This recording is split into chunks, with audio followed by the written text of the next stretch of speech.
तो जैसे आज का विषय है दुखों का कारण, तो सबसे पहले ये भगवत गीता के 6.6 और 6.7 ये दो श्लोकों में भगवान इस बात का आंसर दे रहे हैं। तो क्या कहते हैं भगवान कि जितात्मनः प्रशांतस्य परमात्मा समाहित शीत उष्ण सुख दुखेषु तथा मान अपमानय। ये श्लोक हमें क्या बता रहा है? जिसने मन को जीत लिया, जित आत्मनः, भगवान क्या कह रहे? जित आत्मनः, जिसने मन को जीत लिया, जित आत्मनः प्रशांतस्य, प्रशांतस्य मतलब जिसका मन पूर्ण तरह से शांत हो गया। क्योंकि मन को जीत लिया इसलिए मन शांत हो गया। और आगे क्या बोल रहे? परमात्मा समाहित, परमात्मा उसके बिल्कुल समाहित मतलब बिल्कुल नेक्स्ट बगल में ही खड़े हैं। तो जिस व्यक्ति ने अपने मन पे विजय काबू कर लिया, मन को जीत लिया, वो व्यक्ति ही शांत और सुखी हो सकता है।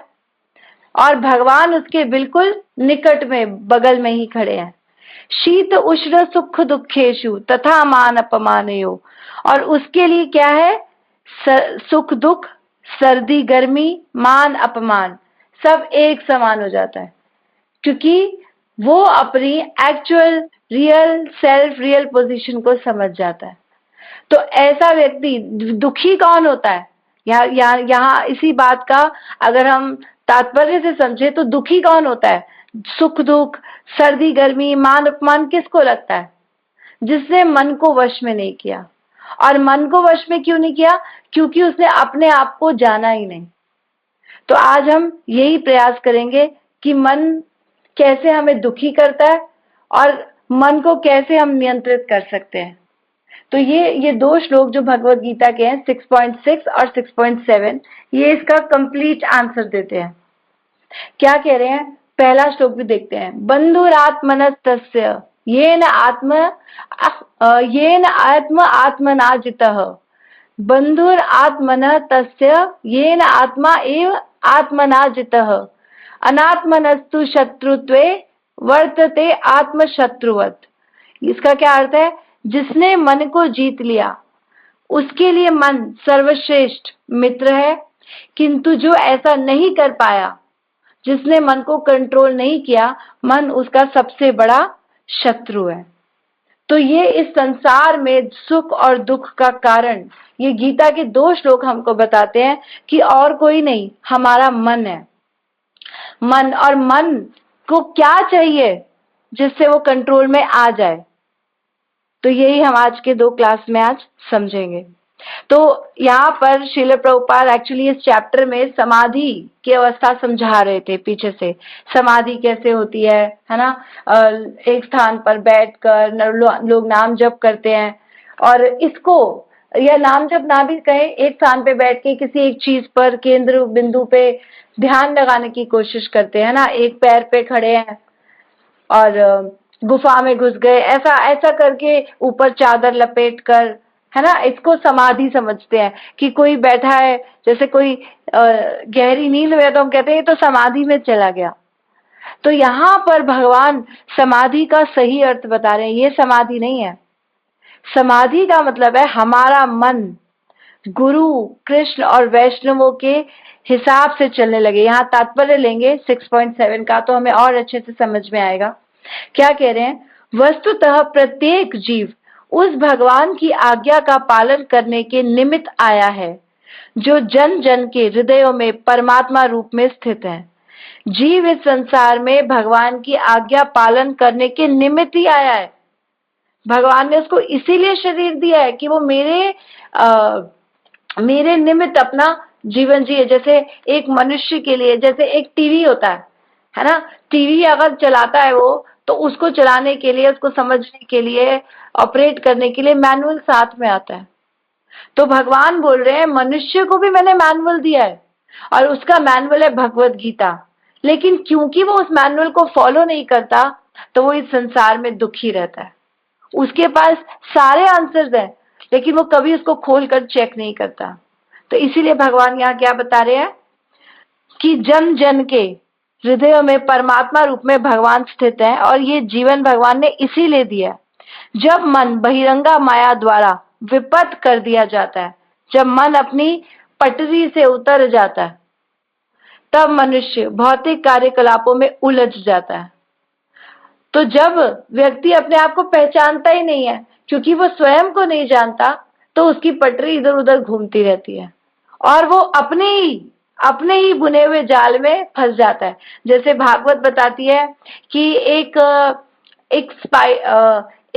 कीड़ा बता रहे थे, जो कौन सा कीड़ा होता है, सिल्क वर्म, सिल्क बनाता है ना, अपनी थूक से बनाता है और बना बना के फाइनली इतना धागा वो क्रिएट कर देता है कि उसी में वो उलझ जाता है और निकल नहीं पाता। तो ऐसे ही मनुष्य अपने लिए बंधन खुद ही खड़े करता है। जितात्मन, ये मन को जीत लिया तो भगवान निकट है, और मन को संसार में फंसा दिया तो भगवान से उतना ही दूर हो गया। मन ही मनुष्यानाम कारणम बंधन मोक्षया, मन ही मनुष्य के बंधन और मन ही मनुष्य की मुक्ति का कारण है। अगर ये मन संसार में चला गया, गलत जगह फंस गया, तो बंधन बन जाएगा, और भगवान में, गुरु में, वैष्णवों में, आचार्यों में लग गया तो यही मन उसका मुक्ति का कारण बन जाएगा। ये दो बातें यहाँ पे बता रहे हैं। देखो यहाँ पे क्या कह रहे हैं, मनुष्य को भगवत आज्ञा का पालन करना चाहिए। जब मनुष्य का मन परा प्रकृति में स्थित हो जाता है तो जीवात्मा के समक्ष भगवत आज्ञा पालन करने के अतिरिक्त कोई विकल्प नहीं रह जाता। तो जब परा प्रकृति का मतलब क्या है, सुपीरियर डिक्टेशन। जैसे मन की पहले तो हमें पोजीशन पता चलेगी, तब हम जानेंगे उससे सुपीरियर क्या है और उससे इंफीरियर क्या है ना। उसकी पोजीशन समझनी पड़ेगी, वो कहां पर स्थित करता है। तो कैसी पोजीशन है, इंद्रियाणि परिण्याहुर इंद्रियेभ्यो परम मनः, मनसस्तु परा बुद्धि, बुद्धि परसस्तु सः।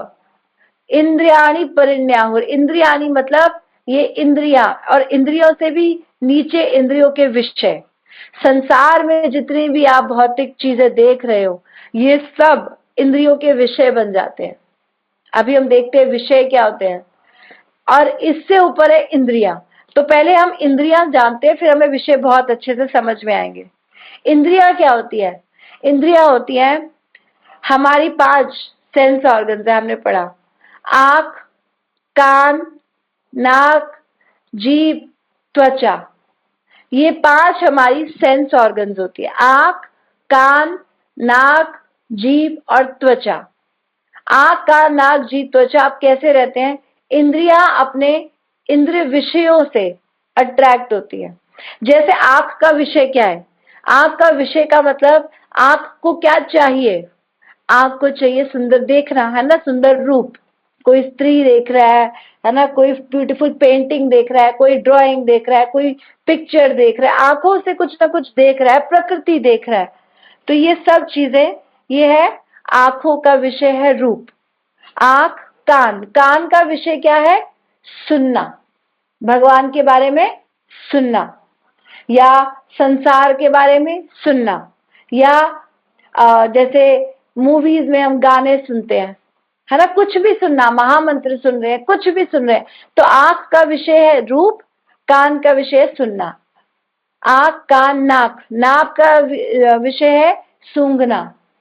आंख, नाक से हम क्या सूंघते हैं, जैसे कोई खुशबू आ रही है, बदबू आ रही है ना, हम डिसइंटीग्रेट कर पाते हैं, ये अच्छा है, ये बुरा है। आंख, कान, नाक, जीभ, जीभ का विषय है टेस्ट, रस, है ना, रसना, स्वाद पता चलता है, ये खट्टा है, ये मीठा है, ये तीखा है, ये ठंडा है, ये गर्म है, जो भी हमें पता चलता है वो है त्वचा। तो आंख, कान, नाक, जीभ और त्वचा, ये 5 इंद्रियां और इनके 5 विषय। तो ये 5 इंद्रियां 5 विषयों से कनेक्टेड रहती हैं, इनको यही चाहिए इस संसार में, आंख, कान, नाक, जीभ, त्वचा। तो ये अब कैसे रह रहे हैं, 5 इंद्रियां जो संसार में जो साधन सामग्री है, ये सारे इसके विषय बन गए। अब ये इंद्रियां, ये क्रम आपको बता रहे हैं हम कि मन कहाँ पे स्थित करता है और उसको कैसे कंट्रोल में करना है, हम इस बात को समझ रहे हैं। तो इंद्रियाणि परिण्याहुर इंद्रियेभ्यो परम मन, इंद्रियों के ऊपर है मन। जैसे मन कैसे कार्य करता है, मन एक प्रकार से रिसेप्शनिस्ट की तरह कार्य करता है। संसार में जो इंद्रियां ज्ञान अर्जित करती है वो लाकर सारा मन को देती है। जैसे आंखें देख रही है, सारा लाकर मन को देंगी, है ना। और उसमें जो विचार उत्पन्न होगा, उनको देखने से जो विचार उत्पन्न हुआ वो है मन। समझ रहे हो? जैसे हम एग्जाम्पल और लेते हैं कि एक कंपनी है, एक कंपनी में रिसेप्शनिस्ट होती है। रिसेप्शनिस्ट क्या करती है? सारी ईमेल्स, सारे लेटर्स, सारी फोन कॉल्स, सब कुछ अटेंड करती है। सब कुछ लाकर वो क्या करती है? अपने बॉस को दे देती है, और बॉस डिसीजन लेता है किसका आंसर देना है, किसको नहीं देना, किसको बंद कर दो, किसको चला दो, इसका चेक पास कर दो, इसका कैंसिल कर दो, इसका स्टॉप पेमेंट करा दो। तो ये रिसेप्शनिस्ट का डिसीजन नहीं है। रिसेप्शनिस्ट सिर्फ लेगी और डिसीजन मेकर जो बॉस है उसको दे देगी। तो मन क्या करता है? ये सब चीजें रिसीव करता है। आंखों ने देखा और लाकर मन को दे दिया, और मन में विचार उत्पन्न हुआ, हाँ ये तो बहुत अच्छा है, ये लड़की को मैंने देखा, ये लड़की तो बहुत अच्छी है, क्यों ना मैं इससे बात करूं, क्यों ना मैं इसके साथ जाऊं, क्यों ना मैं इससे शादी करूं। कुछ ना कुछ मन में विचार आने लगेंगे, है ना। ऐसे ही कुछ एक सुंदर गली से हम चले गए, वहां पे पकौड़े बन रहे हैं, अरे कितने टेस्टी हैं, कितनी अच्छी खुशबू आ रही है, क्यों ना मैं चल के टेस्ट करूं, क्यों ना मैं घर बच्चों के लिए ले जाऊं। ऐसे कुछ ना कुछ विचार अंदर आता ही रहेगा। तो ये जो विचारों का प्रवाह है, इसको कहते हैं मन। अब ये है इंद्रियां, इंद्रियों के ऊपर मन जिसने रिसीव किया। अब सही है या गलत ये मन को नहीं पता, ये डिसीजन किसी उससे ऊपर वाले को लेना है ना। हो सकता है वो तेल गंदा हो, मन को थोड़ी पता है तेल गंदा है, लेकिन बुद्धि विचार लगाएगी, अरे ये देखो ये तो रिफाइंड में बना रहा है, ये तो मेरे शरीर के लिए खराब हो सकता है, तो मुझे इससे नहीं लेना चाहिए। जहां देसी घी के बन रहे हैं वो बेटर होगा, देसी घी भी प्योर है कि नहीं है ना। सब चीजें चेक करेंगे। तो इंद्रियों ने देखा, मन को बताया, मन ने बुद्धि को दे दिया कि भैया तुम डिसीजन लो, यहां से लेना है या नहीं लेना। मन डिसीजन ले लेगा तो गड़बड़। मन तो अच्छा लग रहा है ना। मन को तो अच्छा लग रहा है कि कहीं से भी पानी पी ले, लेकिन बिस्लरी वाटर नहीं है तो भैया पेट खराब हो जाएगा। मन को तो स्वाद आ रहा है, ठंडी ठंडी शिकंजी हम पी लेते हैं, लेकिन उसके बाद जो तबीयत खराब होती है वो नहीं पता। तो बिस्लरी वाटर से ही पीना है, ये बुद्धि को डिसीजन लेना पड़ेगा। तो इंद्रियां, इंद्रियों के ऊपर मन, मन के ऊपर बुद्धि, बुद्धि के ऊपर आत्मा, है ना। बुद्धि के ऊपर भी कुछ है आत्मा, और आत्मा के ऊपर है परमात्मा। तो भगवान ये क्रम बता रहे हैं गीता में। तो मन क्या करता है? अपने नीचे वाले लोगों से डिसीजन ले लेता है। नीचे कौन है उनसे पूछकर सारे कार्य करने लग जाता है, और संसार में फंस जाता है, क्योंकि उसको पता नहीं है, वो गलत डिसीजंस ले रहा है। और उसको क्या करना है? सुपीरियर डिक्टेशन लेना है। यहाँ क्या बोल रहे हैं? मन के ऊपर है बुद्धि, बुद्धि के ऊपर है आत्मा, आत्मा के ऊपर परमात्मा। अब अगर रिसेप्शनिस्ट कंपनी के लिए डिसीजन लेने लग जाए तो क्या होगा? भैया कंपनी फेल ही हो सकती है, बंद ही हो सकती है, सारी कॉर्पोरेशन उल्टी चल जाएगी। लेकिन बुद्धि वो डिस्क्रिमिनेटिंग फैकल्टी है, डिस्क्रिमिनेटिंग फैकल्टी, जिसको अच्छा बुरा जांचने की शक्ति है, जिसको पता है कि ये मेरे लिए अच्छा है, ये मेरे लिए बुरा है, ये मुझे करना चाहिए, ये मुझे नहीं करना चाहिए। तो ये है मन की पोजीशन। मन बीच में अटका हुआ है और इंद्रियों की तरफ ज्यादातर भागता है। क्यों? क्योंकि सबको अपने अपने, जो हमने 5 विषय देखे, आंख, कान, नाक, जीभ, त्वचा, ये इंद्रियों के 5 विषय, शब्द, स्पर्श, रूप, रस, गंध। गीता बताती है कि ये 5 घोड़ों के जैसे हैं। जैसे एक घोड़ा है और घोड़े पे कैसे बैठे हैं? 5 घोड़े रथ को चला रहे हैं, और 5 इंद्रियों के 5 विषय, जो 5 घोड़े हैं ये है हमारे इंद्रियां, और 5 विषय इनको अलग अलग दिशा में खींच रहे हैं। जैसे आंखों को अपना विषय चाहिए, मुझे ये देखना है, मुझे सिनेमा हॉल में जाना है, ये नई पिक्चर रिलीज हुई है ना। और बुद्धि और जीभ को क्या चाहिए? अरे मुझे तो बर्गर खाना है। सबको अपनी अपनी डिमांड्स हैं। ये नहीं है कि कोई दूसरे की डिमांड से खुश हो गया कि आपने अपनी फुलफिल कर ली, अभी मेरी कोई बात नहीं। सबको अपना चाहिए। पांच इंद्रियां पांच घोड़ों के समान रथ को अलग अलग दिशाओं में खींच रही हैं, सारे अलग अलग भाग रहे हैं। अब मन वो लगाम है जो पांचों को पकड़ के बैठता है। मन वो लगाम है जिसने पांच घोड़ों को खींचा हुआ है। और ड्राइवर कौन है उसका? बुद्धि, इंटेलिजेंस। तो ड्राइवर के हाथ में लगाम कंट्रोल में ही नहीं आ रही, क्योंकि घोड़े सारे अलग दिशा में हैं। सब घोड़े एक दिशा में चले तब तो रथ फर्स्ट क्लास चलेगा, लेकिन सारे घोड़े अलग अलग दिशा में अगर भागे तो रथ कैसा कैसा हो जाएगा? जो उस पे सवार रथी है, जो उस पे ड्राइवर में जो पैसेंजर बैठा है, उस पैसेंजर की हालत क्या होगी? वो घबराया रहेगा। भैया पांचों घोड़े अलग भाग रहे हैं और ड्राइवर लगाम पकड़ नहीं पा रहा, तो पैसेंजर का दिल धक धक करता रहेगा। तो ऐसी यहाँ पर हमारे मनुष्य जीवन में हमारी स्थिति हो रखी है। हम सब पांचों इंद्रियों के द्वारा अलग अलग दिशाओं में खींचे जा रहे हैं और उससे अलग अलग विचार उत्पन्न हुए जा रहे हैं, जो मन में आए जा रहे हैं। मन को डिसीजन लेना आ नहीं रहा कि मैं कैसे कंट्रोल करूं, तो सब कुछ बिगड़ा हुआ है। तो भगवान बोल रहे हैं ये मन को तुम्हें सही डिसीजन लेना सिखाना पड़ेगा कि तू नीचे वालों की मत सुन।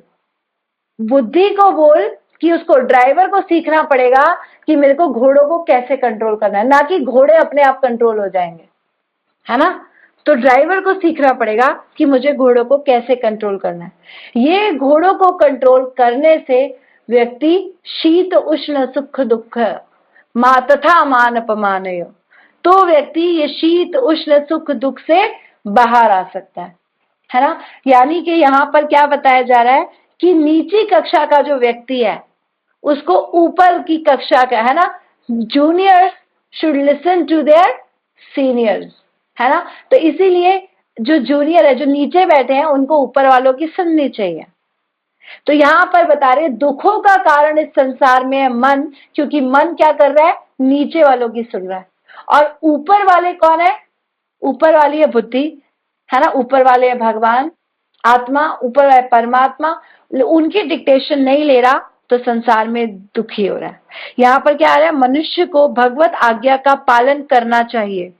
जब मनुष्य का मन परा प्रकृति में स्थिर हो जाता है तो जीवात्मा के समक्ष भगवत आज्ञा पालन के अतिरिक्त कोई विकल्प नहीं रह जाता, तो उसके पास दूसरी चॉइस रह नहीं जाती।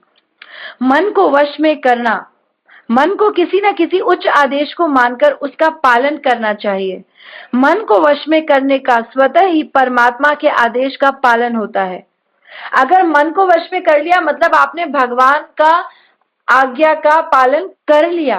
इसीलिए बोल रहे जितात्मन प्रशांतस्य, जो मन का नहीं सुन रहा और ऊपर वालों की सुन रहा है ना। हम सोचते हैं हम मन के मालिक हैं, हम तो मन के मालिक हैं, अपने मन की हर बात पूरी करते हैं।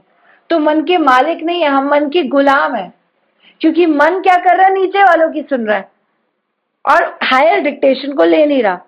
क्योंकि कृष्ण भावना भावित होते ही ये दिव्य स्थिति प्राप्त हो जाती है, अतः भगवत भक्त संसार के द्वंद्वों तथा सुख दुख, सर्दी गर्मी आदि से अप्रभावित रहता है।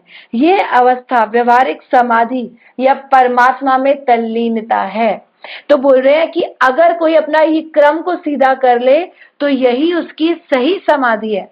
समाधि ये नहीं है कि जाके गुफा में चले गए। जैसे एग्जाम्पल लें कि एक व्यक्ति अंधेरे में चला गया, है ना, और बाहर का रास्ता ही नहीं पता, वही अंदर ही खो गया, तो ये थोड़ी कहेंगे कि वो उसको रास्ता मिल गया। वो खो ही गया, उसको मिल ही नहीं रहा, तो वो गुफा में अंदर ही चला गया और रोशनी में आ ही नहीं रहा।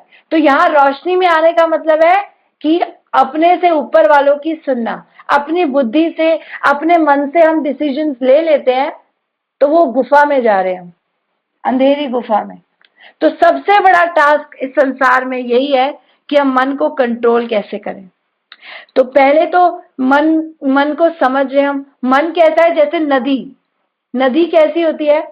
नदी में प्रवाह होता है ना। जैसे विचारों का प्रवाह होता है उसको कहते हैं मन, और नदी में जो प्रवाह होता है उसी के समान है मन। कैसे? नदी में प्रवाह जो बहुत तेजी से होता है, एक के बाद एक के बाद एक। तो वो ना कैसा होता है, मानसून सीजन में मडी होते हैं, वाटर बहुत मडी होता है, गंदा। क्यों? क्योंकि उसमें बहुत तेजी से पानी आ रहा है, तो सब कुछ गंदगी समेट के लिए जा रहा है, तो पानी गंदा है। और अगर पानी धीरे धीरे बह रहा है तो ज्यादा सामान लेकर नहीं आएगा, गंदगी लेकर नहीं आएगा। तो इसका मतलब विचार अगर धीरे धीरे आ रहे हैं तो मन शांत है, और विचार बहुत तेजी से आए जा रहे हैं, एक के बाद एक विचार आए जा रहा है, आए जा रहा है, आए जा रहा है। मैं यहाँ चला जाऊं, मैं वो चला जाऊं, मेरा एग्जाम है, मुझे जॉब चाहिए, मुझे पढ़ाई करनी है, मुझे बच्चों को ये देना है, मुझे वो देना है, बहुत सारे थॉट्स एक साथ आ रहे हैं। तो ये मन हो रहा है डिस्टर्ब्ड, सारी इंद्रियां अलग अलग दिशाओं में खींच रही है और मन को कर रही है डिस्टर्ब। तो गुफा में अगर ऐसे हम चले गए तो रोशनी नहीं पता, रास्ता नहीं पता, तो लॉस्ट, ऐसे आत्मा खो जाती है। तो आत्मा का आध्यात्मिक ही जीवन है ना। आत्मा को हमने क्या कर दिया, हमने उसको भौतिक जीवन दे दिया। लेकिन आत्मा का शब्द देखो, आत्मा शब्द से ही पता चल रहा है कि आत्मा मीन्स आध्यात्मिक, स्पिरिचुअल, स्पिरिट का स्पिरिचुअल।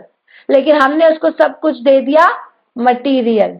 और मटीरियल जगत कैसा है, जहां पर सब चीजें डिस्टर्ब्ड है। ये चीजें यहाँ पर भगवान गीता में क्या बताते हैं, भूमि रपन लो वायु खम मनो बुद्धि रेवच अहंकार इति मन्ये भिन्ना प्रकृति अष्टधा। भगवान बोल रहे हैं आत्मा जो ड्राइवर था, जो हमारा ये जो सोल है, जो जो उसका मालिक बैठा हुआ था रथ पर, उसको सब कुछ क्या कर रहा है, मटेरियल एनर्जी की चीजों का यूज कर कर सुपीरियर एनर्जी की सेवा में लगाना है ना। भगवान बोल रहे हैं मेरी परा प्रकृति का क्या करती है, अपरा व्यक्ति क्या कर रही है, विदोहन। हम विदोहन कर रहे हैं, हम इन चीजों को इस्तेमाल कर रहे हैं, लेकिन सही चीज डायरेक्शन में नहीं कर रहे, इसीलिए हम निरानंद जगत में आ जाते हैं। फ्लिकरिंग हैप्पीनेस, इस संसार में हैप्पीनेस मिल जाएगी, ऐसा नहीं है नहीं मिलेगी। अब मन को चाहिए, ये सब दिख रही है चीजें, तो मन उधर भाग रहा है ना। वहां पे आनंद भी मिल रहा है, एक एक पुरुष को स्त्री के साथ आनंद मिल रहा है, ऐसा थोड़ी है। आत्मा में ही तो आनंद है। जैसे एक शरीर में एक आत्मा है तो आनंद है, मृत देह के साथ, मरे हुए शरीर के साथ कोई आनंद कर सकता है? कोई नहीं कर सकता। शरीर के साथ जिसमें आत्मा है उसी के साथ आनंद कर सकते हैं। तो ये इंफीरियर एनर्जी जो है, यहाँ पर हम सोचते हैं कि आनंद आ रहा है, लेकिन आत्मा के कारण आनंद आ रहा है। हमें ये समझना पड़ेगा कि असली आनंद किस चीज में है। एक एग्जाम्पल आता है, श्री प्रभुपाद देखते हैं, एक बच्चा मछलियों को देख रहा था। मछलियां क्या करती है, मछलियां चल रही थी, तो वो बच्चा उसको देखे जा रहा है। श्री प्रभुपाद उससे पूछते हैं तुम इसमें क्या देख रहे हो? कह रहे ये चल रही है, ये बहुत अच्छा लग रहा है मुझे देखना, तो मैं इसलिए उसकी तरफ देख रहा हूं। तो वो कह रही तो पंखा भी चल रहा है, तो तुम पंखे को क्यों नहीं देख रहे? तुम्हारी नजर इन मछलियों को देखने में क्या है? मछलियों में तुम्हें क्यों आनंद आ रहा है? क्योंकि उसमें आत्मा है, प्राण है, वो कुछ इंटरैक्शन कर रही है। तो आत्मा को आनंद है, लेकिन सही जगह नहीं लेती। जैसे आत्मा डिसीजन सही नहीं ले पा रही, क्योंकि मन डिसीजन सही नहीं ले पा रहा, क्योंकि आत्मा की डायरेक्शन में नहीं चल रहा, परमात्मा की डायरेक्शन में नहीं चल रहा, और इसीलिए उसके लिए सारी कंफ्यूजन हो जाती है। हम देखते हैं मार्केट से निकलते हैं, वहां पर है मैकडॉनल्ड्स है ना, और एक तरफ हमारे लिए डिसीजन क्या आ रहा है, यहाँ पर मंदिर है, तो क्या करें? मैकडॉनल्ड्स में हम सोचते कोई बात नहीं, मंदिर तो रोज जाते हैं, कभी कभार यहाँ भी जा सकते हैं, है ना, थोड़ा बहुत आनंद ले सकते हैं संसार में, है ना, प्रसाद तो रोज खाते हैं, तो एक दिन KFC, मैकडॉनल्ड्स यहाँ पर चले जाएं, इंद्रियां हमको खींचती है और हम उस तरफ झुक जाते हैं। और एक बार जाते हैं, बार बार जाते हैं, एक गलती करते हैं, बार बार करते हैं, उसके एडिक्टेड हो जाते हैं, फिर वो हमारी हैबिट बन जाती है और फिर हम उसमें फंस जाते हैं। तो भगवान क्या बोलते हैं, यह शास्त्र विधि मुत्सृज्य, जो शास्त्रों को नहीं मानेगा, वर्तते काम कारत, और अपनी कामनाओं को पूर्ण करने में लगा रहेगा, न सिद्धिम वापनोति, उसको सिद्धि नहीं मिलेगी, न सुखम न परम गतिम, न सुख मिलेगा न परम गति मिलेगी। तो सारी प्रॉब्लम ये है कि हमारा चक्कर जो है हमारा उल्टा चल रहा है। हम दुखी इसलिए है क्योंकि आत्मा सही नॉलेज नहीं ले रही, मन सही डिसीजन इसलिए नहीं ले पा रहा क्योंकि आत्मा भी सुपीरियर डायरेक्शन के अंडर नहीं हो पा रही। संसार में गरीब से गरीब व्यक्ति भी बहुत सुखी हो सकता है। ऐसा नहीं है कि धन से सुख आने वाला है। जीवन जीने की कला आपको पता होना चाहिए कि भगवान कैसे व्यक्ति के साथ है जिसका मन उसके काबू में है। और मन को काबू करने के लिए क्या बताते हैं, मन त्रायते इति मंत्र, है ना। मन कैसे काबू में आएगा, जब हम भगवान का नाम लेते हैं। और ये डिसीजन किसने लिया, सभी 88,000 ऋषि मुनियों ने। एतद निर्विद्यमाना नाम इच्छताम अकुतो भयात योगी नाम नृपनिर्णिताम हरे नाम अनुकीर्तनम। क्या बोलते हैं, एतद ये डिसीजन कि हरे नाम अनुकीर्तनम, हरि के नाम का कीर्तन, निर्विद्यमाना इच्छताम, आपकी अगर कोई इच्छा है संसार में और कोई इच्छा नहीं है, कोई भी आपकी स्थिति है, एतद निर्विद्यमानाम इच्छताम अकुतो भयात योगी नाम, आपको डर है, डर नहीं है, आपको ये चाहिए वो नहीं चाहिए, कुछ भी आपके अंदर इच्छाएं अगर हैं, और सबसे बड़ी इच्छा मोक्ष कामना की भी इच्छा है, तो भी क्या बोल रहे हैं, भगवान के नाम का कीर्तन ही आपको इससे उबार सकता है। योगी नाम नृप निर्णयताम। और कैसा डिसीजन था ये, यूनानिमस डिसीजन। यूनानिमस डिसीजन क्या होता है, एक मत डिसीजन, इधर उधर नहीं, एक मत, एक दिशा में। जैसे एक ही तरफ वोट चला जाए, है ना, वन साइडेड, दूसरी पार्टी को वोट ही नहीं मिल रहे। तो इसीलिए यहां बताया जा रहा है नाम इस प्रकार से कल्याण करता है कि एक ये सभी ऋषि मुनियों का, सारे शास्त्रों का, सब तरह से भगवान का, गुरु का, सबका आदेश यही है कि भगवान का नाम ही हमें भगवान का साक्षात्कार कराएगा। तन नाम रूप चरितादि सुकीर्तनानु, नाम रूप, नाम से ही सब चीजें आपको मैनिफेस्ट होंगी। तो इसीलिए हमें समझना पड़ेगा कि क्या हम सही तरीके से इस दिशा में आगे पर चल पा रहे हैं नहीं। तो यहाँ कैसे बोल रहे हैं, जिसका मन कंट्रोल में है वो क्या है, शीत उष्ण सुख दुखेषु तथा मान अपमानयो, उसके लिए सुख दुख सब कुछ एक समान हो जाता है। कैसे हो जाता है, जैसे हम एग्जाम्पल लेते हैं, भागवत में आता है जड़ भरत महाराज का। जड़ भरत महाराज जब उनको ये सारी चीजें मिली और वो एक ही जैसे थे, मतलब उनको कोई फर्क नहीं पड़ा, एक ही जैसे कैसे थे कि उनके घर में जब वो तीसरा जन्म जब उनको मिला था जड़ भरत के रूप में, तो उनके घर वाले उनके साथ अच्छा ट्रीटमेंट नहीं करते थे, है ना। उनको खाने को क्या देते थे, बॉइल्ड राइस, सूखे चावल दे दिए, यही खा लो, पर वो उसको ग्रहण करते थे, उनको कुछ फर्क नहीं पड़ता था, है ना। और उनको काम कैसा देते थे कि जाओ खेतों में जाओ, और स्केयरक्रो क्या करता है, ऐसे बन के खड़े होकर वो भगा देता है सब चीजों को, सारे पशु पक्षी के, वहां पे लोग डर कर उसे खाने नहीं आते, पक्षी सोचते हैं कि कोई खड़ा हुआ है व्यक्ति जैसा, तो उनको स्केयरक्रो का काम करते थे कि वहां जाओ, वहां खड़े हो जाओ, है ना। और बिल्कुल इल ट्रीटमेंट, घर में प्रॉपर्टी में से उनको कोई हिस्सा नहीं देना, घर की चीजों में, सामान में से कुछ नहीं देना। लेकिन उनकी स्थिति कैसी थी, एक समान, शीत उष्ण सुख दुखेशु, और उनको सुख दुख भी मिला। बाद में क्या हुआ, काली माता के वो मंदिर में गए, है ना, उनको पकड़ कर ले गए थे ये सारे डकैत लोग कि भैया ये तो अच्छा मोटा ताजा व्यक्ति है, इसको पकड़ेंगे और इसकी बलि चढ़ाएंगे तो काली माता हमसे बहुत खुश होगी। उनको चंदन लगाते हैं तो सुख भी देते हैं, है ना, और सुंदर भोजन खिलाते हैं बड़ी थाली में, तो सुख भी मिल रहा है। तब भी वो कैसे थे, समान, क्योंकि मन कंट्रोल में है। इस जीवन में उनको पूरा पता था कि मुझे भगवान को प्राप्त करना है। मैं पहली 2 बार गलती कर चुका हूँ, कभी की गलत चीजों में फंस चुका हूँ, है ना। एक हिरण में आसक्ति करने के कारण मुझे दोबारा हिरण का शरीर मिल गया, तो इस बार वो पूरे कंट्रोल्ड थे, पूरा मन काबू में था, तो उनको किसी चीज का फर्क नहीं पड़ रहा, शीत उष्ण सब कुछ बराबर था उनके लिए। तो पहले चंदन तिलक लगाया गया, काली माता के मंदिर में सुंदर भोजन दिया गया, तब भी समान थे। और फिर चाकू दिखाकर उनको मारने की कोशिश की, है ना, दुख देने का प्रयास किया, सुख दुखेशु, तो दुख में भी वो समान रहे। बल्कि काली माता ने प्रकट होके अपने ही भक्तों को मार दिया, क्योंकि एक वैष्णव उनके लिए उससे भी ऊंची स्थिति पे, क्योंकि वैष्णव भगवान का भक्त है।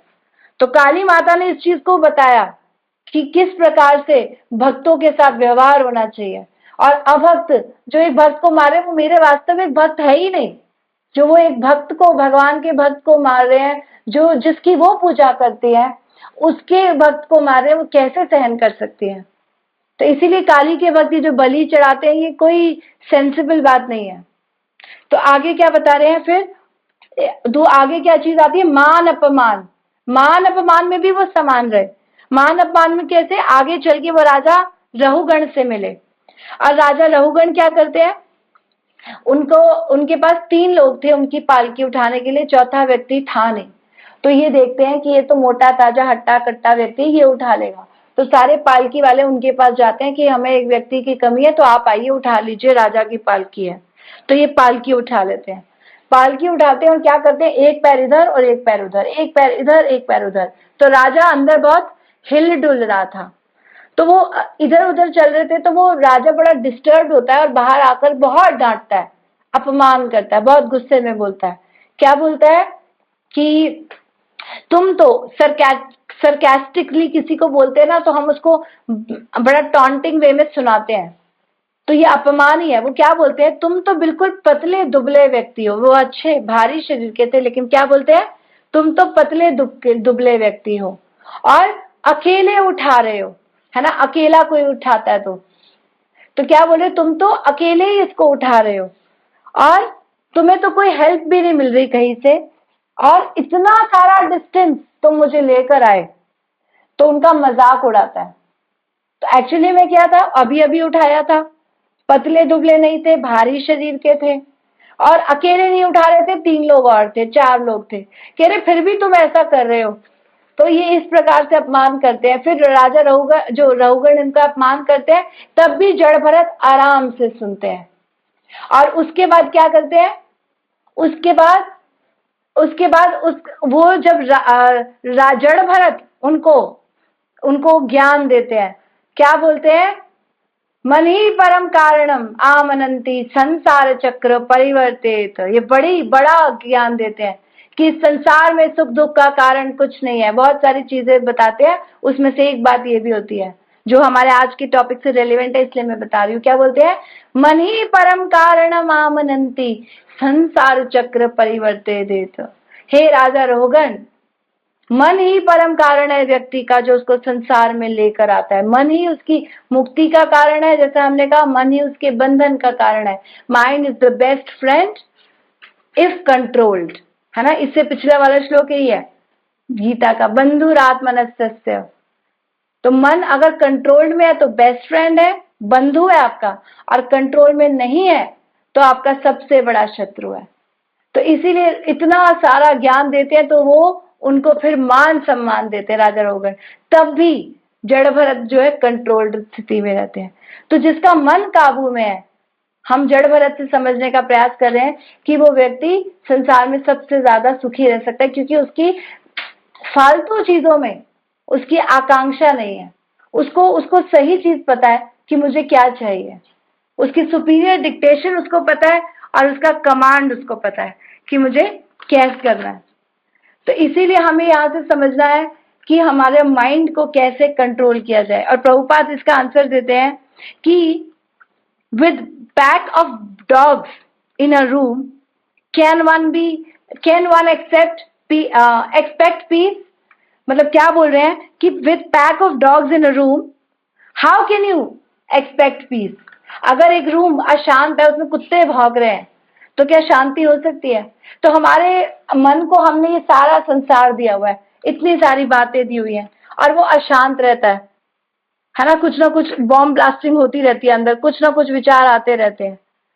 तो इसीलिए जब तक हम इसकी पोजीशन को नहीं समझेंगे, ये कहाँ पर स्थित करता है, इसको किसका सुनना है, तब तक हम कंफ्यूजन में रहेंगे।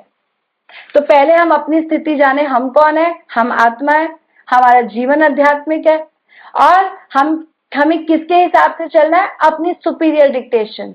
इंद्रियों से ऊपर मन, मन के ऊपर बुद्धि, बुद्धि के ऊपर आत्मा और आत्मा के ऊपर परमात्मा भगवान। तो जब व्यक्ति गुरु, कृष्ण, साधु इन सब की डायरेक्शन में चलता है तो उसका माइंड कंट्रोल्ड रहता है।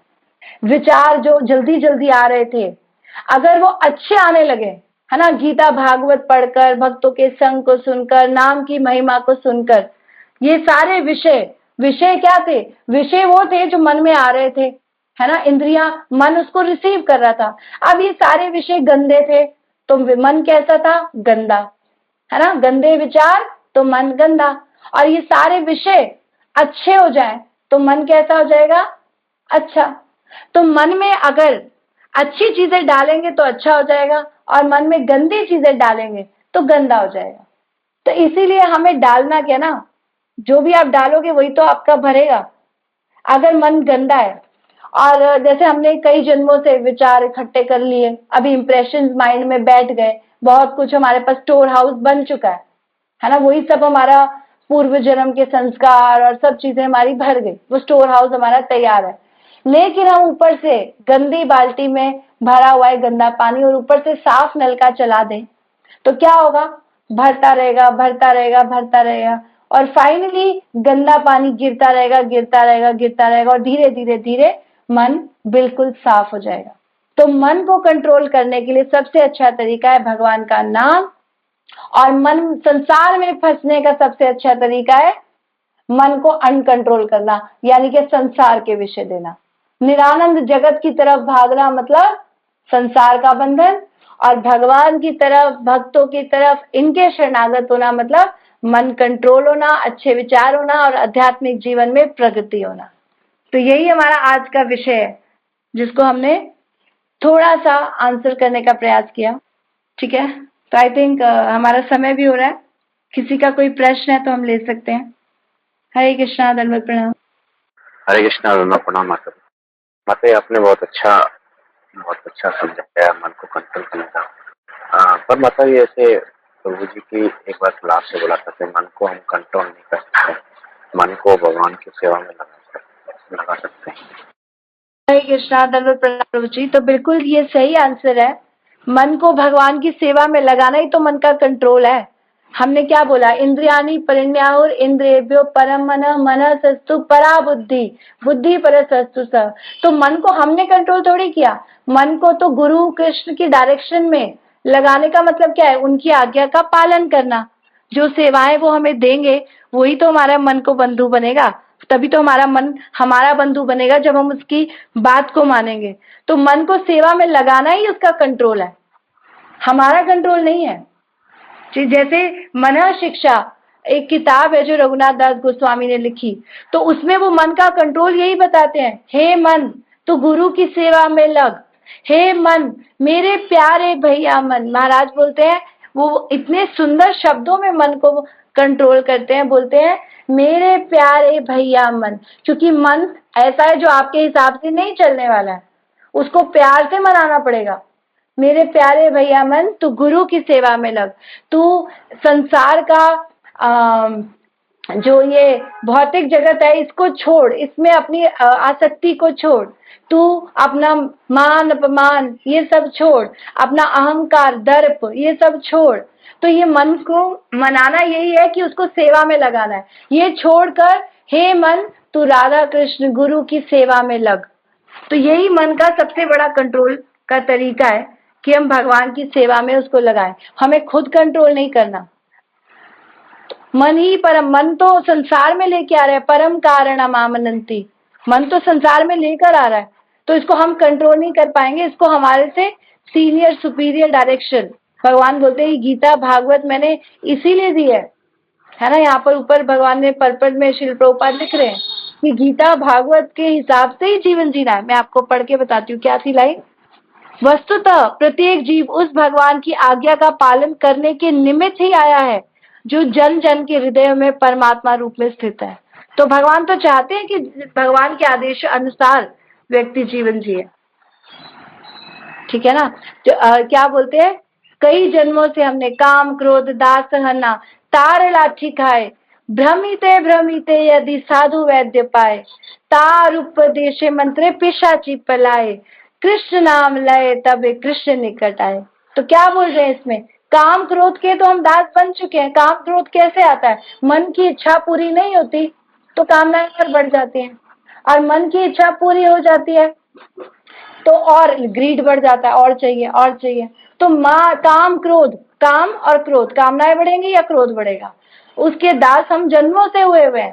काम क्रोध दास न तार लाठी खाए, उसकी लाठी उसकी पिटाई खा रहे हैं। फिर उसके बाद काम क्रोध दास न तार लाठी खाए, भ्रमिते भ्रमिते, और ऐसा भ्रमण करते करते 84 लाख योनि में यदि साधु वैद्य पाए, साधु वैद्य हमको मिल जाते हैं, तार उपदेशे मंत्रे पिशाची पलाए, उनका उपदेश पाकर, उनकी डायरेक्शन में चलकर ये माया पिशाची को हम भगा सकते हैं। पिशाची पलाए कृष्ण नाम लय, कृष्ण, वो साधु गुरु हमको क्या देंगे? कृष्ण का नाम देंगे। तार उपदेशे मंत्रे पिशाची पलाए, कृष्ण नाम लय तभी कृष्ण निकट आए, और तभी कृष्ण हमारे निकट आएंगे। ठीक है, हरे कृष्णा प्रभु जी, धन्यवाद, प्रणाम। यस माता जी, बहुत अच्छा समझाया माता जी। हरे कृष्ण। हरे कृष्ण माता जी। हरे कृष्णा जी। माता जी बोल। माता जी, मेरा ये प्रश्न है कि जैसे कि जब भी मैं सोचती हूँ कि 24 आवर्स चैंट करेंगे, या जैसे मैंने इस ईयर का रेजोल्यूशन लिया कि मतलब 24 आवर्स चैंट करूंगी, क्योंकि श्रील प्रभुपाद जी मैंने भी कहा था कि आप हर वक्त नाम लीजिए, लेकिन कंडीशन ये होती है कि उसी टाइम पे कोई ना कोई डिस्टर्बेंस आती है लाइफ में, कुछ ना कुछ होता है, और ये एक बार नहीं बहुत बार हो चुका है। तो इसका सोल्यूशन अगर कुछ हो पाए तो।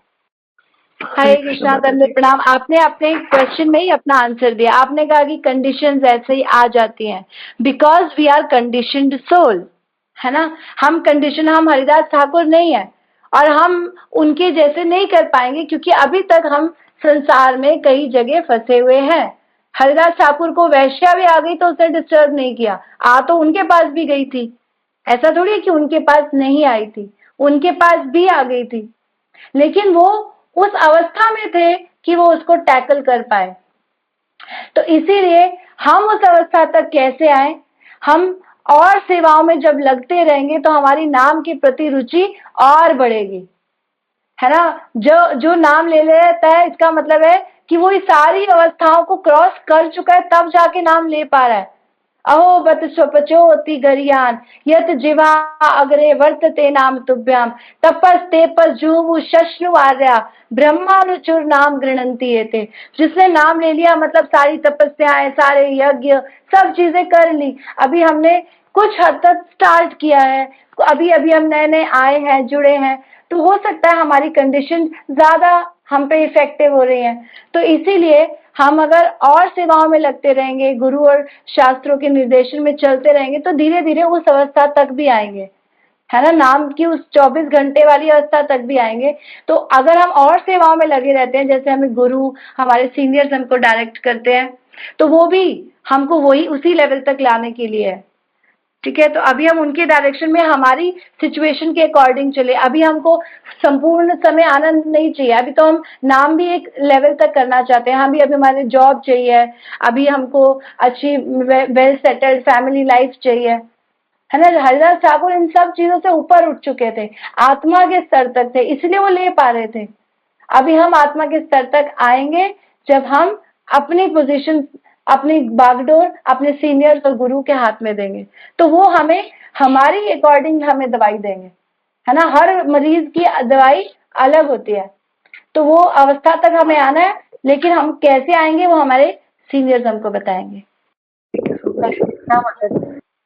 माता जी आपकी वॉइस क्लियर नहीं आ रही। हरे कृष्णा। हरे कृष्णा माता जी, अब आ रही है? कृष्णा, हाँ जी माता जी अब आ रही है, बताइए।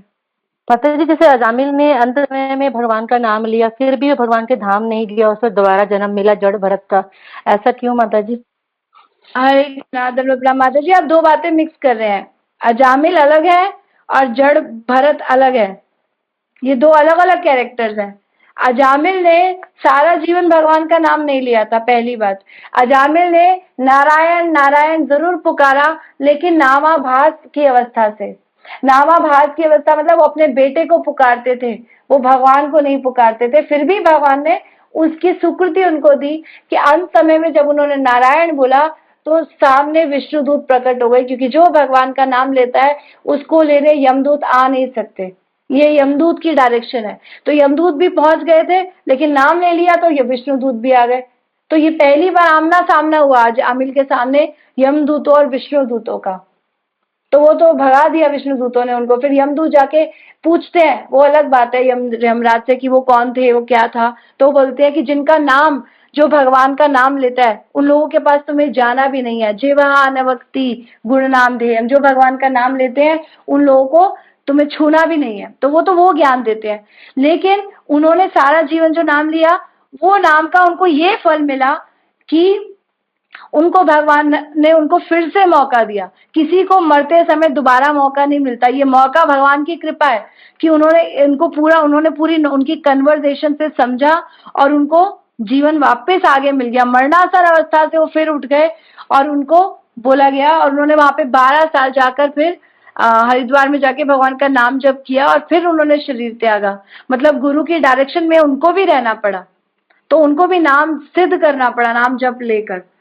और जड़ भरत की जहां तक बात कर रहे हैं आप, जड़ भरत दूसरे कैरेक्टर है भागवत के, जो पहले राजा भरत थे, जिन्होंने क्या किया था, जिन्होंने अपना सब कुछ राजपाट त्यागा था और वन में आके एक हिरण में आसक्त हो गए। और हिरण में आसक्त होने के कारण उनको इस संसार में फिर से बंधन में पड़ना पड़ा। और उसमें से उनको निकले कैसे वो, जब वो दोबारा तीसरा जन्म उनको मिला। क्योंकि हिरण की अवस्था में भी उनको सब चीजें पुरानी याद थी कि उनके साथ क्या क्या हो रहा था और उन्होंने क्या गलती की। तो वो इस जन्म में, तीसरे जन्म में कोई गलती नहीं करना चाहते थे, इसीलिए वो मूर्ख बन के रहे। जड़ भरत मतलब मूर्ख, जड़ बुद्धि के। तो वो थे नहीं ऐसे, लेकिन वो ऐसे बन के रहे। और उस जीवन में वो सबसे बड़ा ज्ञान देते हैं। रहुगण, राजा रहुगण को ही बोलते हैं, न तपसा न आती, हे राजा रहुगण, तपस्या से कुछ नहीं होगा, न तपसा न आती, न चेज्या, पूजा पाठ से कुछ नहीं होगा, बिना महत पाद रजो अभिषेकम, तुम गृहस्थ जीवन का पालन कर लो, तुम बड़े छंद गा लो, कुछ भी कर लो, कुछ कल्याण नहीं होगा जब तक तुम महान भक्तों के शरणागत नहीं होगे। तो ये दो अलग अलग कैरेक्टर्स हैं जिनको आप मिक्स कर रहे हैं। हरे कृष्णा, धन्यवाद, प्रणाम। किसी और का कोई प्रश्न है? हरे कृष्णा माता जी, दंडवत प्रणाम। माता जी, बहुत सुंदर क्लास आपने ली। मेरा एक प्रश्न था माता जी, आपने बताया कि जब हम अपनी इंद्रियों को एज पर भगवत गीता की इंस्ट्रक्शन के थ्रू नहीं यूज करते तो वो दुखों का कारण बनता है। लेकिन माता जी, हम देखते हैं कि भक्तों के लाइफ में भी प्रॉब्लम्स आती हैं, तो उनको हम कैसे समझ सकते हैं? वो तो प्रॉपरली 4 नियम का पालन भी करते हैं, भक्ति भी अच्छे से करते हैं, और फिर प्रॉब्लम्स भी आती हैं। तो ये प्रॉब्लम्स आने का कारण क्या है? हरे कृष्णा, धन्यवाद, प्रणाम प्रभु जी। सबसे पहली चीज तो ये, हम सब हॉस्पिटल में है, हॉस्पिटल में सब मरीजों का इलाज चल रहा है ना। किसी की दवाई ज्यादा गहरी है, किसी की थोड़ी कम है, किसी की ठीक होने वाली है, कोई बहुत ज्यादा बीमार है। सबकी स्थिति अलग है, सबका रोग अलग है, सबकी बीमारी की दवाई अलग है। तो फिर यहाँ पर जो आप बात कर रहे हैं कि सभी भक्त अच्छे से भक्ति कर रहे हैं, हाउ आर वी टू जज कि सब अच्छे से कर रहे हैं, है ना। सब प्रयास कर रहे हैं और फेल हो रहे हैं, फिर प्रयास कर रहे हैं, फिर सक्सीड हो रहे हैं, फिर प्रयास कर रहे हैं, फिर फेल हो रहे हैं। तो ये माया के विरुद्ध हमारा युद्ध चल रहा है, कभी ठीक हो रहा है, कभी गलत हो रहा है, कभी ठीक हो रहा है। तो ये प्रैक्टिस जीवन इसीलिए हमें भगवान ने दिया है कि ये कर करके तुम वाकई शुद्ध हो जाओ, है ना। जब पूर्ण तरह से शुद्ध हो जाएंगे तब तो यहाँ रहेंगे ही नहीं, तब तो भगवत सेवा में हर वक्त माइंड इनग्रॉस्ड रहेगा, तब तो व्यक्ति फंसेगा ही नहीं। यहाँ रहते रहते भी वो मुक्ति अवस्था में होगा। जो व्यक्ति इस समय फुल टाइम, जिसका मन हर समय सिर्फ गुरु और कृष्ण की प्रसन्नता के कार्य में लगा है, उसको आप कह सकते हो कि वो मुक्त अवस्था में है। उसके अलावा जिसके माइंड में कुछ भी इधर उधर थोड़ा थोड़ा चल रहा है, अपना बिजनेस, थोड़ा पैसा, थोड़ा घर, थोड़ा गृहस्थी, अभी वो सब थोड़े थोड़े मरीज है। ठीक है, तो हमें देखना पड़ेगा कि कौन कहाँ पर है। हम ऐसे नहीं कह सकते कि सब ठीक हो गए हैं, सबका इलाज चल रहा है। हरे कृष्णा। लेकिन ये बात है कि इलाज जो डॉक्टर है, यहाँ पे डॉक्टर सही है, दवाई सही है, इलाज पक्का हो जाएगा। महाराज बोलते हैं लाख दुखों की एक दवा है, क्यों ना अपनाए। तो ये दवाई हमारी चल रही है, ठीक है ना। हरे कृष्णा। थैंक यू माता जी। हरे कृष्णा दंडवत प्रणाम। हरे कृष्णा, दंडवत प्रणाम माता जी। हरे कृष्णा माता जी। माता जी, मेरा एक क्वेश्चन है कि माता जी जैसे कंठी माला पहनने के लिए कोई नियम होता है क्या? हरे कृष्णा, दंडवत प्रणाम माता जी। बस थोड़ा सा नॉनवेज के लिए बोलते हैं, वैसे तो कोई नियम नहीं है। माता जी जैसे कुछ लोग प्याज लहसुन खाते हैं और वो जैसे हमारी कंठी को देख के आकर्षित होते हैं और वो मांगते हैं, तो मतलब उन्हें जैसे वो नए नए हैं तो उन्हें कुछ नियम बताना चाहिए या कह दो पहन लो, क्या करना चाहिए माता जी? उनके लिए सिर्फ एक ही चीज है, आप बोलो कि आप भगवान का नाम लो और कंठी दे दो, कोई दिक्कत नहीं है। कंठी में इतनी शक्ति है, नाम में इतनी शक्ति है कि वो अपने आप सब चीजें छुड़ा देगी, है ना। विद्यमाने ही संसारे कृष्ण नाम महाऔषधि, मानवा नाम मरणाय अंतिम न पिबंती महामूढ़ा कृष्ण नाम रसायनम। क्या बोलते हैं, इस संसार में भगवान का नाम है, ये भगवान का नाम ही कल्याण करेगा, और कोई चीज कल्याण करने वाली नहीं है। लोग इस चीज को नहीं देख पा रहे हैं, वो और चीजों में फंस जाते हैं कि ये नियम है वो नियम है। कोई दिक्कत नहीं है, आप नाम दे दो और उनको कंठी भी दे दो, और नाम जप में ही इतनी शक्ति है कि वो उनको हर चीज से उबार सकता है, ठीक है। जी थैंक यू माता जी। मतलब उनका यही है ना कि उन्हें मतलब पहले नाम के लिए भी कहें, नाम पे भी जोड़ दें और फिर उसके बाद कंठी माला दें, सीधा कंठी माला ही ना दें ना माता जी? कंठी के साथ नाम दो, बोले कंठी मिलेगी, आप नाम भी लीजिए, ऐसे जी दीजिए। जी थैंक यू माता जी। मेरा एक क्वेश्चन और है माता जी, जैसे आपने बताया तो गुरु और कृष्ण में मतलब अपने मन को लगा लेता है, वो एक मुक्त अवस्था में होता है। लेकिन कई बार क्या होता है कि माता जी हम लगाना तो चाहते हैं बट हमारी पारिवारिक जिम्मेदारी या कुछ परेशानियां ऐसी होती है, लेकिन उतने प्रॉपर ढंग से हम कर नहीं पाते, तो वो कंडीशन क्या होती है माता जी?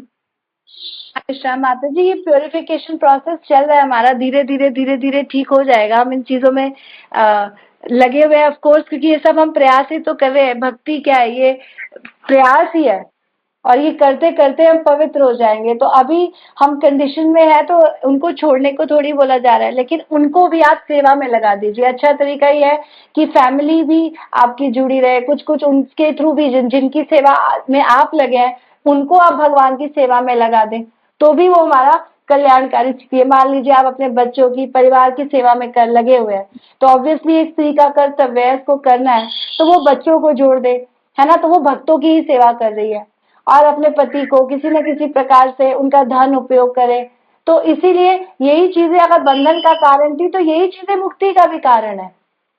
तो हम जिनकी सेवा में लगे हैं उनको भगवान की सेवा में लगा दे तो हो जाएगा, ठीक है ना। तो जैसे अब हम बाहर के रिश्तेदारों से मिलते हैं, वो भी हमारे लिए हो सकते हैं, तो उनसे हम कुछ बात कर सकते हैं उस प्रकार से। जैसे हमें कितने लोग मिलते हैं, हम गीता भागवत की बात करते हैं, उनको बुक्स दे देते हैं, उनसे कुछ धन ले लेते हैं, मंदिर के लिए आप डोनेट कर दीजिए, किसी न किसी प्रकार से उनको भी पवित्र करते हैं। तो भक्त अगर उनके साथ बैठा भी है, परिवार की बातें भी कर रहा है, लेकिन उनको फिर भी उसकी मनोदशा ये है कि मैं इससे किसी प्रकार से धन लेके भगवान की सेवा में लगा सकूं, तो भी वो सेवा ही कर रहा है।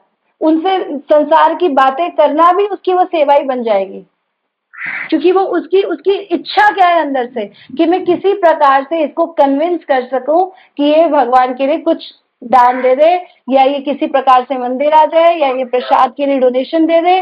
कुछ भी हमारी जब इच्छा, हमारी भावना क्या है, इसीलिए भक्ति को क्या बोल रहे हैं, कृष्ण भावना अमृत संग। ये भावना, कोई ये भावना हमारी सेवा की है ना, सेवा भाव जैसे कहा जाता है, सेवा भाव, सेवा भाव के बिना नहीं है, सेवा भाव के साथ सेवा ही है, ठीक है। हरे कृष्णा माता जी। हरे कृष्णा, दंडवत प्रणाम माता जी। बहुत अच्छा आंसर दिया आपने, थैंक यू माता जी। हरे कृष्णा माता जी। हरे कृष्णा माता जी, दंडवत प्रणाम। बोलिए माता जी। नमस्ते माता जी। जैसे ना आपने ये एक जो सवाल वो जवाब दिया था, तो यही माता जी का सवाल ही है। तो मेरा सवाल भी यही है कि जैसे कि सब लोग जुड़ रहे हैं, जैसे हम लोग जुड़ रहे हैं, हम तो हो गए इस लाइन में आ गए, तो ये कि फैमिली में कोई नहीं आना चाहिए, तो उसका फिर इसका क्या करें? कोई वो कहते हैं कि आप करो, हम नहीं करें।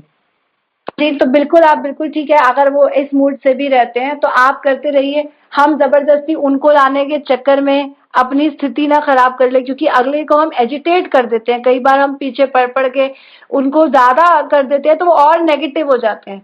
हमारे ना कहने से, हमारे आचरण से शायद वो आ जाए, लेकिन कई बार हम किसी को इतना फोर्स करते हैं कि वो स्पेशली नेगेटिव होते हैं, क्योंकि आप कह रहे हो तो मुझे बिल्कुल नहीं करना, ऐसा भी हो जाता है। तो इसीलिए हमें देखना पड़ेगा कि वो व्यक्ति कितना फेवरेबल हो पा रहा है और कितना ग्रहण कर पा रहा है। और ये ना हो कि हम अपनी स्थिति को गड़बड़ा दें। जैसे हम डिसीजन नहीं ले रहे, घर में हमारे हस्बैंड, हमारी फैमिली में और लोग डिसीजन ले रहे हैं और उनको लाने के चक्कर में वो हमें ही आना बंद कर दें, तो इससे अच्छा है, महाराज बोलते हैं, do not rock your boat. अपनी नाव में खुद छेद मत करो, आप करते रहो, आपको करने दे रहे हैं, यही उनकी सुकृति बन रही है, यही उनको करवाएगी एक दिन। ठीक है ना? तो आप करते रहिए और उनको प्रसाद देते रहिए, थोड़ा थोड़ा गीता भागवत सुनते रहे। वो जितना वो कर रहे, जितना उनके लिए इजी टेकन हो उतना देते रहिए, है ना? फिर थोड़ा सा डोज दे दीजिए, ज्यादा लगे तो रुक जाइए, देखिए वो कितना ग्रहण कर रहे हैं। और जितना वो लेते जाए, जैसे एक गधे पे भी भार डाला जाता है तो कैसे डाला जाता है? थोड़ा डालते हैं, हाँ उठा के चल पा रहा है, फिर थोड़ा सा और, फिर थोड़ा सा और। तो डोज धीरे धीरे, दवाई का भी डोज मरीज का भी धीरे धीरे बढ़ता है, हर चीज धीरे धीरे। तो धीरे धीरे यू हैव टू इम्बाइब इन। ठीक है ना? जैसे शिल प्रभुपाद ने भी शुरुआत में गुलाब जामुन दिए, फिर बैठो ग्लास भी सुनो, फिर धीरे धीरे ये भी करो, वो भी करो, सेवा भी करो। पहले खुद ही करते रहे, बर्तन मांजते रहे, फाइनली एक दिन उन लोगों ने भी बर्तन मांज लिए, है ना? तो इसीलिए धीरे धीरे सब चीजें होंगी। हरे कृष्णा। हरे कृष्ण माता जी। एक सवाल और, तो जैसे ना माता जी ने सवाल किया था कि जैसे कंठी माला और जपमाला जैसे देते हैं किसी भक्त, मतलब जो जुड़ना चाह रहा है, तो जैसे हम पहले ही बोलते थे नहीं जी, लहसुन प्याज वगैरह ये चाय वगैरह आपको छोड़नी पड़ेगी जब आप ये कर सकते हो। तो जैसे माता जी आपने उसका उत्तर दिया था कि जैसे नहीं, आप ऐसे नहीं बोलो, आप कंठी माला दो उसे, तो वो अपने आप ही वो जपमाला का वो करेगा तो अपने आप ही छूट जाएगी उसकी चीजें। ऐसा कहा था, तो क्या प्रश्न क्या है आपका? माता जी यही है, जैसे जप माला, जैसे माला करते हैं 16 माला भी करते हैं, वो ये भी चाह रहे हैं कि 16 माला करें हम, तो उसमें भी यही मतलब यही चीजें हैं कि या कुछ अलग है? नहीं है? यही सब कुछ, यही माता जी, आप उनको करने दीजिए। 16 माला अपने आप में इतनी सक्षम है कि वो सब चीजें छुड़ा देगी। हम सोच रहे हैं हम छुड़वाने वाले हैं, भक्त नहीं। भगवान का नाम, भक्त तो गाइड करते हैं, लेकिन जब व्यक्ति नाम लेता है ना, तो नाम खुद कार्य करता है। नाम स्वयं जीवित है, स्फुरित, स्वयं स्फुरित, है ना? इंद्रिया ये अतः कृष्ण नाम आदि न भवेत ग्राहम इंद्रिया सेवेन मुखे ही जीवादो स्वयं स्फुरित।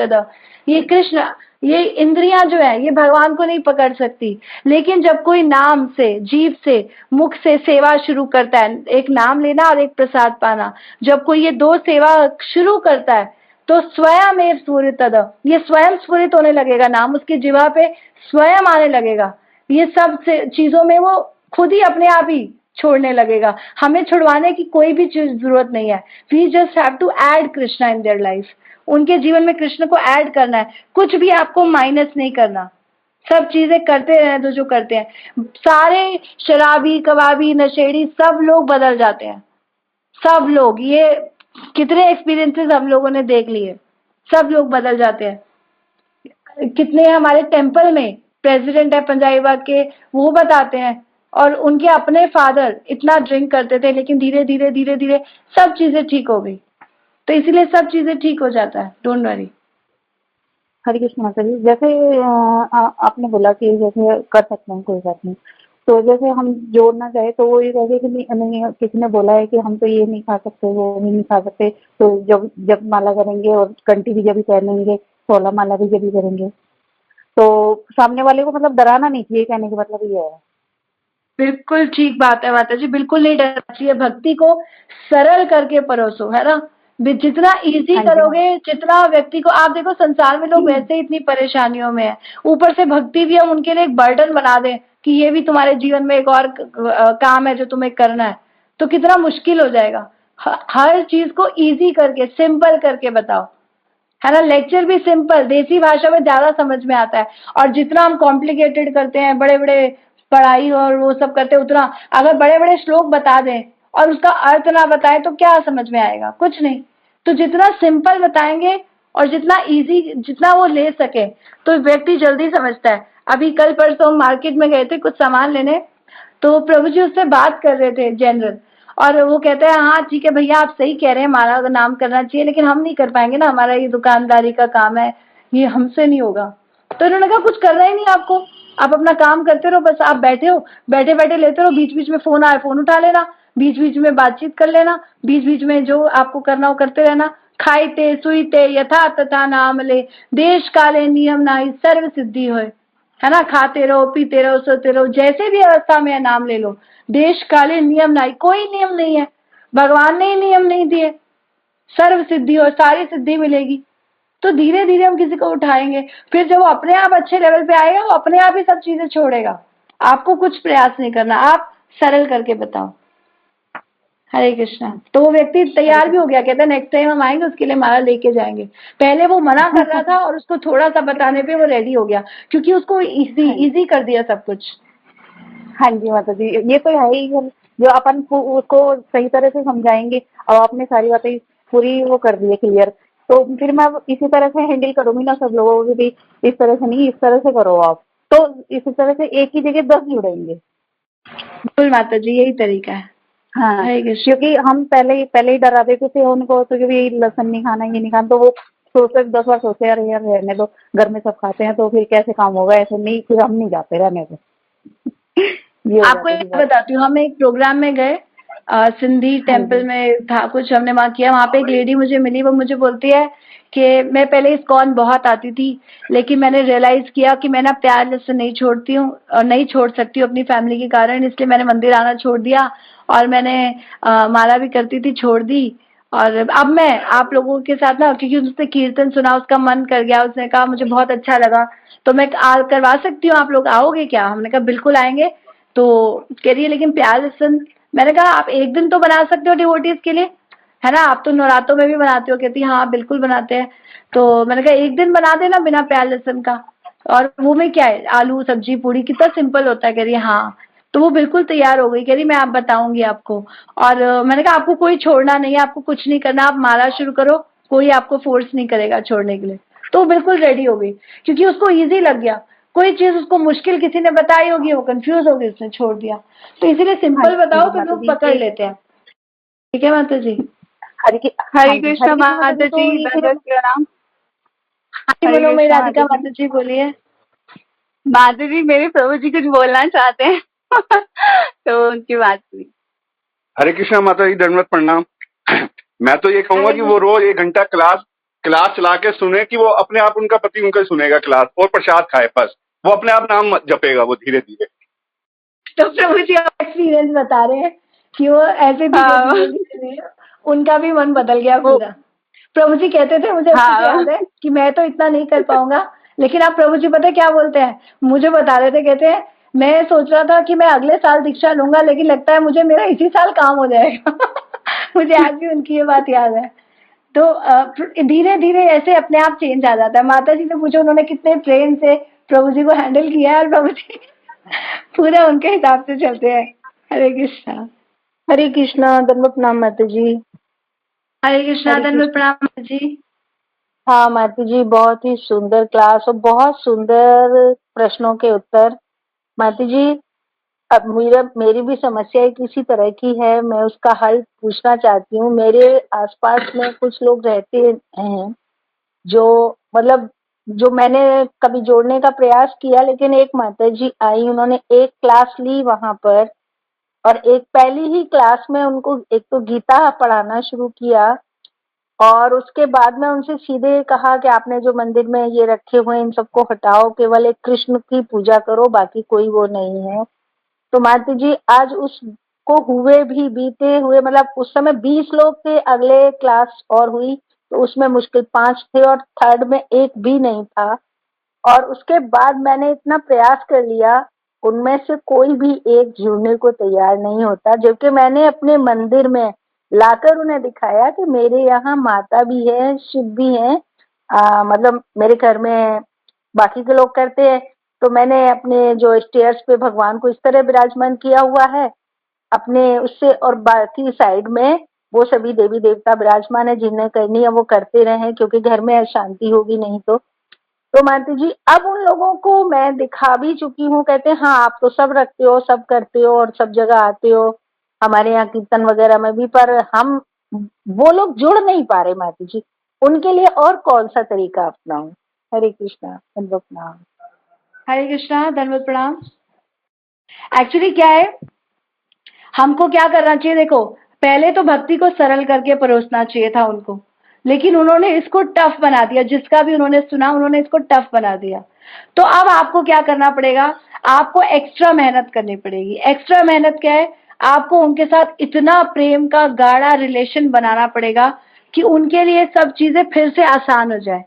सरल कैसे बनेगा कि आप उनको बुलाइए, आइए मैं आपके घर आ रही हूँ प्रसाद पे, आपने मेरे लिए क्या बनाया है ना, मैं आपके लिए बना रही हूँ, आज ये है, आज ये फेस्टिवल है, आज हम इस ट्रिप पे जा रहे हैं, आइए हमारे साथ चलिए।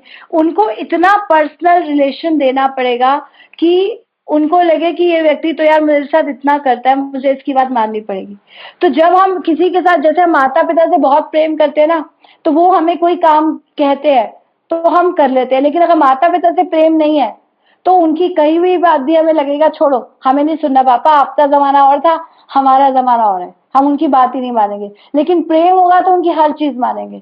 तो इसीलिए प्रेम का संबंध बहुत गाढ़ा करना पड़ेगा, आपको बहुत मेहनत करनी पड़ेगी। आइए ये ले लीजिए, ये गिफ्ट लाई हूँ आपके लिए, थोड़ा धन थोड़ा मन सब कुछ उनके ऊपर निछावर करना पड़ेगा, तब वो लोग आपसे, जब रिलेशन बन जाएगा फिर आप उनको कुछ भी दोगे वो आपकी सब बात मानेंगे। जिससे हम प्रेम करते हैं ना वो हमें, उसकी हमें हर बात अच्छी लगती है।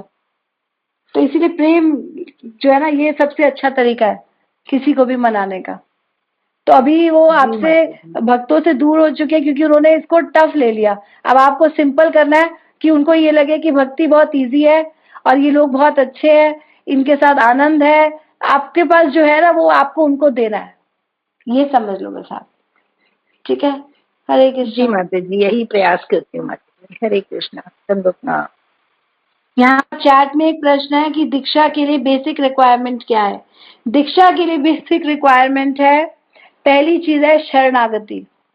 शरणागति कि आप गुरु और कृष्ण की सेवा करने के लिए तैयार हो। और वो कैसे होता है, 16 माला और 4 नियम ये बेस बन जाते हैं, ये करवाते हैं, जो हमसे ये करवाते हैं, इसीलिए 16 माला 4 नियम हम बोलते हैं। तो शरणागति बेसिक रिक्वायरमेंट है। क्या बोलते हैं गीता में भगवान को, अर्जुन क्या बोलते हैं, कार्पण्य दोषो उपरित स्वभावा पृच्छामि त्वाम धर्म सम्मूढ़ चेता यत् श्रेयस निश्चितम ब्रूहि तन्मे शिष्य से अहम शादी माम त्वाम प्रपन्नम। के भगवान शुरू किया था कार्पण्य, मेरी कृपण दोषता के कारण है ना, मैं ये सब संसार में फंसा हूं क्योंकि मेरी छोटी बुद्धि है, मैं अपनी बड़ी प्रॉब्लम को सॉल्व करना नहीं समझ पा रहा हूँ। छोटी बुद्धि से छोटी प्रॉब्लम सॉल्व करता हूँ। बड़ी बुद्धि क्या है, जन्म मृत्यु जरा व्याधि, ये मेरी बड़ी प्रॉब्लम है, इसको मैंने अभी तक देखा नहीं, तो ये बड़ी प्रॉब्लम मुझे सॉल्व करनी है। कार्पण्य दोषो, ही कृपणता के कारण मैं शिष्यस्ता ग्रहण नहीं कर पा रहा था, तो कृपणता छोड़ रहा हूँ और आपका शिष्यस्थ जो है, आपका शिष्य बनना मैं स्वीकार करता हूँ। तो शिष्य का मतलब है जो दूसरे का शासन स्वीकार करे। शासन कैसे स्वीकार करेगा, जब खुद झुक जाएगा, शरणागत हो जाएगा, तो शरणागत को सब चीजों की फिर माफी मिल जाती है। तो इसीलिए दीक्षा की रिक्वायरमेंट 16 वाला 4 नियम है, जो आएगी, जो आती है, जो हमें देती है शरणागति। तो हमें बेसिक रिक्वायरमेंट है कि हम सेवा करना चाहते हैं, ये है। हरे कृष्णा।